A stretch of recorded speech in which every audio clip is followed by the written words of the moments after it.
It's the Sporting Edge with Greg H. Lovely to be back with you. Today we're going to be talking about process. Process for coaching, there's a process for playing, and there's certainly a process for creating success. Let's not waste any more time. Let's go.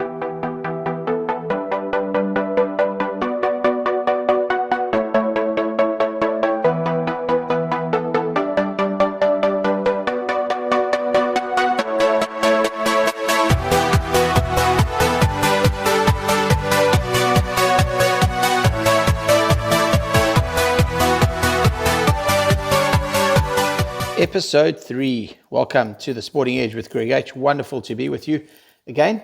And this week we're going to be talking about process. Something that I have waxed lyrical about the importance of for many, many years. And certainly those who know me well will agree with the sentiment that process is something from a sports systems perspective and a performance perspective that you cannot escape the importance of process. And I just absolutely am convinced, no one has been able to convince me otherwise, that process is the most fundamental element, the most fundamental piece of the success puzzle. What is the opposite of process? Well, the opposite of process in this instance would be outcome. And that is where a group or a sporting team, I suppose, is focusing solely on the outcome, driving and trying to use that as a driving force to how they perform. Well, I've got news for you. Like it or not, agree with it or not, focusing on the desired outcome as a priority, as a singular focus, will not create any level of sustainable success. That is my opinion, and I'm pretty convinced that that is the absolute opinion on creating sustainable success. Process is the absolute meat and vegetables of creating any successful system. It exists in everything that we need to be doing, whether it be on the sports field, in the classroom, in the office. Some people call it a strategy, some people call it a project plan, but at the end of the day, if you do not create stepping blocks, which would be your process blocks towards an outcome that absolutely everybody should know what the desired outcome, what the desired aim is. If you do not create sustainable building blocks towards that, i.e. your process, you will not see sustainable success. It is the absolute spine and central nervous system to a successful outcome. Now, I've been watching coaches over many, many years now, but certainly over the last 10 years, particularly probably more the last 5 to 7 years, I have taken note of coaches that are ill-qualified in terms of their philosophical approach. I don't believe that most part-time coaches now take their job serious enough to actually ask themselves the question, why do I coach?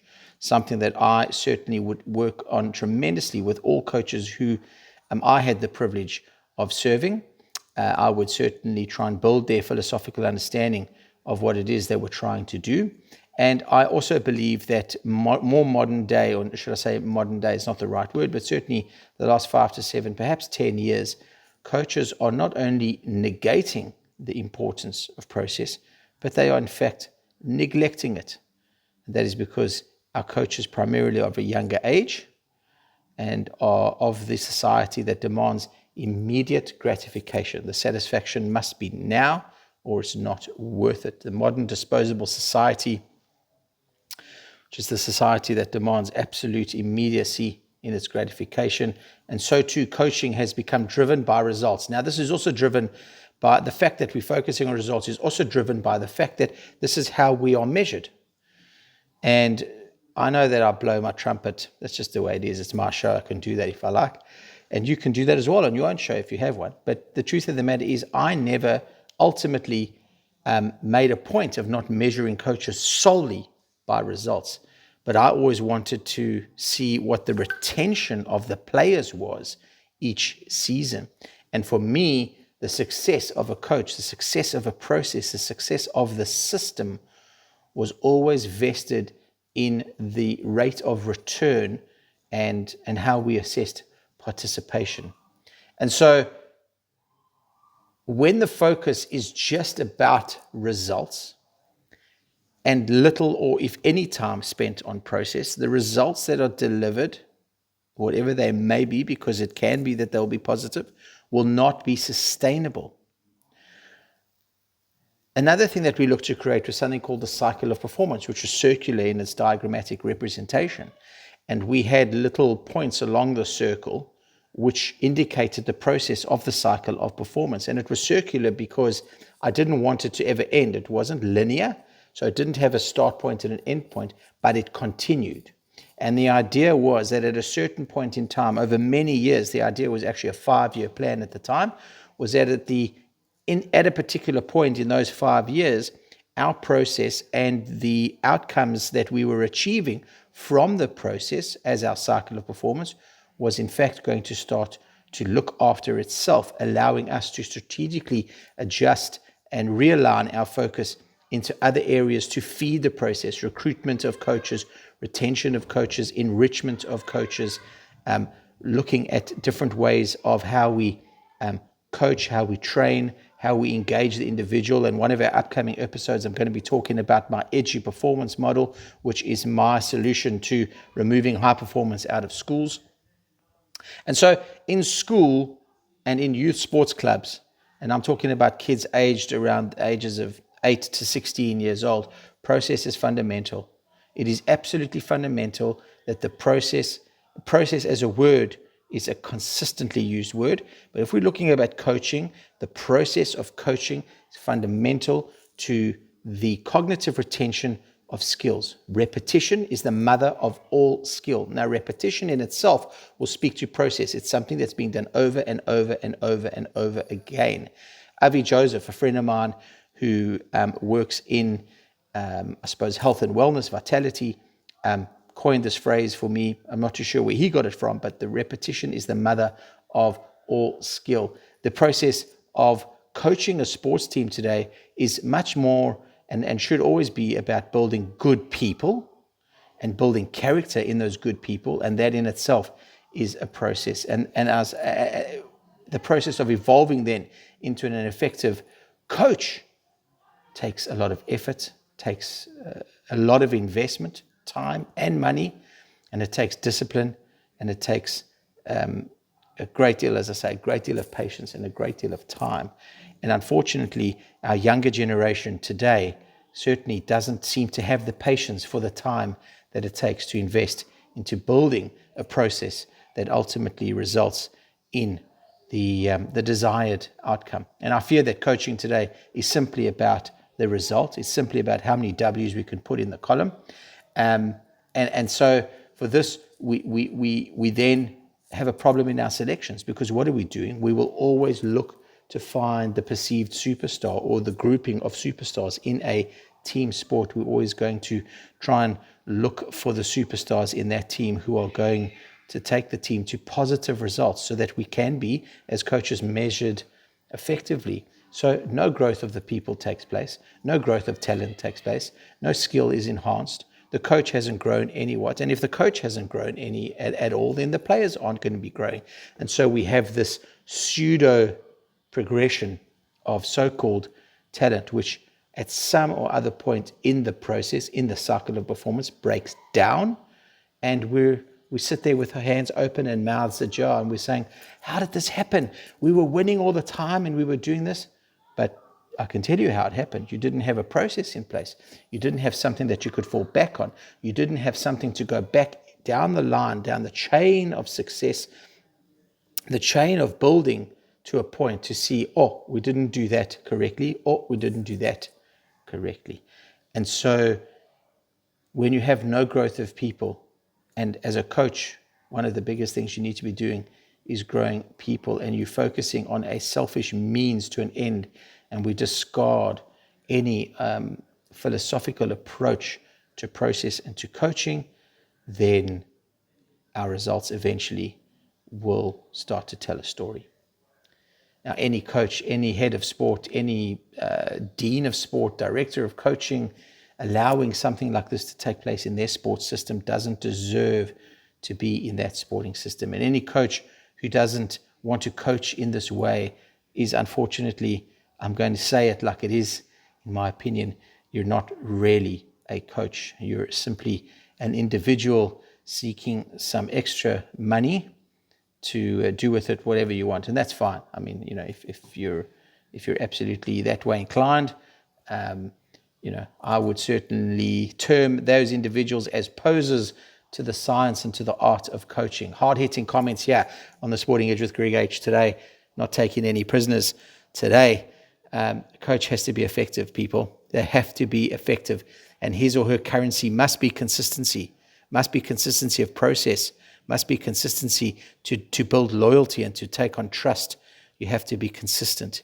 A coach has to build relationships, and that growth, that's all a process. It takes time. A new coach, a new group of players will take time. That in itself is a process. Break everything down into recognizing that everything is a process. Okay? So building relationships, growing the character of the people involved at every opportunity, that's all a process. A coach needs to work out the process of developing techniques and skills in a methodical fashion, dealing with the fact that repetition is one of the ways of driving cognitive retention in a sporting process. Step-by-step fashion, we cannot expect somebody to go from point A to point F without going through every letter in between. That is a process, and it is a process that has to be in place, because if you don't have it, you will not have sustainable success. Repetition in itself is a process, and a process is a puzzle that needs constant attention of the individual and of the collective to move forward. It takes time, as I said, it takes patience, and it takes process.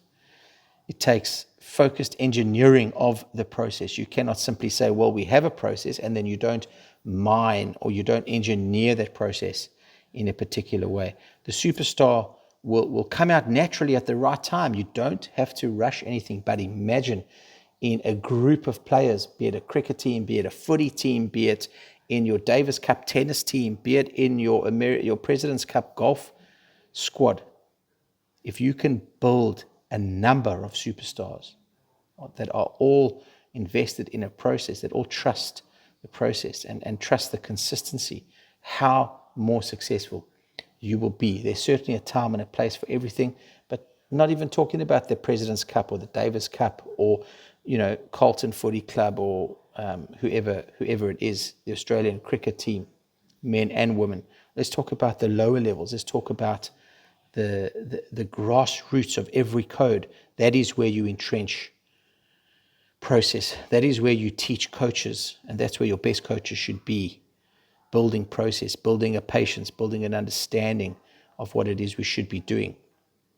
I know that I'm prepared to acknowledge that everybody will acknowledge that our society, driven by the media every single day, is very much about the results. I get that, and most modern day coaches, certainly for decades now, have been losing their jobs. The players, funnily enough, never seem to really be moved on as much as coaches. But when the win rate is not what the public and the investors really want, then all of a sudden the coaches moved on and the process is, thrown out. And how many times I've seen a coach try and invest in process, lose his or her job for the other coach to benefit from that, but nobody acknowledges that there was a process in place before the individual arrived. Now, obviously winning is important. I'm not saying that you must develop a process for losing, but sustainable success, creating a cycle of performance, not just one-offs.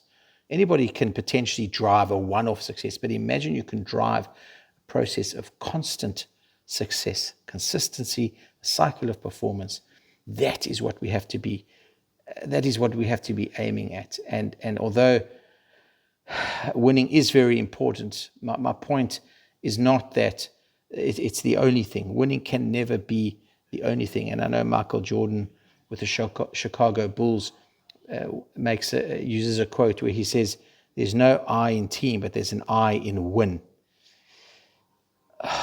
Somehow I identify with it, but that I stands for individual, and I'm not a big fan of an individual running a team. I believe it has to be a team effort. And as a coach, as a sporting administrator, it is absolutely our job to ensure that the lessons are learned in a process, both by ourselves as coaches and certainly by the players themselves. Winning or losing sports matches, particularly at the lowest level, will never define an athlete or a coach.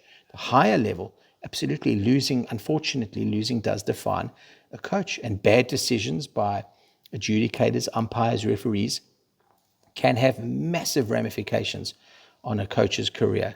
And so I get that.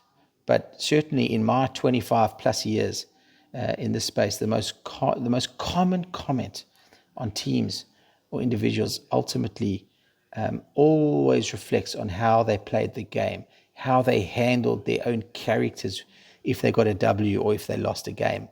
Generally, I watched the other day the part of this Chicago Bulls, this last dance with Michael Jordan, and when the Chicago Bulls managed to unseat the Detroit Pistons at the top of the pile of the NBA, and how the Pistons left the court without shaking hands, saying now in hindsight that back then that's how it just was. When you got your ass handed to you, you left the court, you didn't shake hands.